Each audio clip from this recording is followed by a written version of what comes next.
11 વડે ગુણાકાર.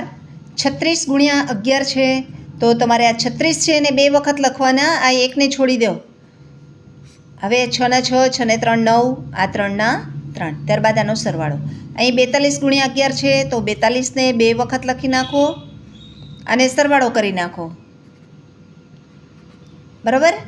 ત્યારબાદ 48 છે તો 48ને 2 વખત લખી નાખો, એકને છોડીને છેલ્લેથી. 8 ના 8, 8 ને 4 12નો બગડો વચ્ચડી 1, 4 ને 1 5, આ રીતે. ત્યારબાદ આ મોટી સંખ્યા છે તો મોટી સંખ્યામાં પણ એ જ રીતે થશે. આ 5635 છે તો 5635 એકને મૂકીને લખી નાખો અને સરવાળો કરી નાખો.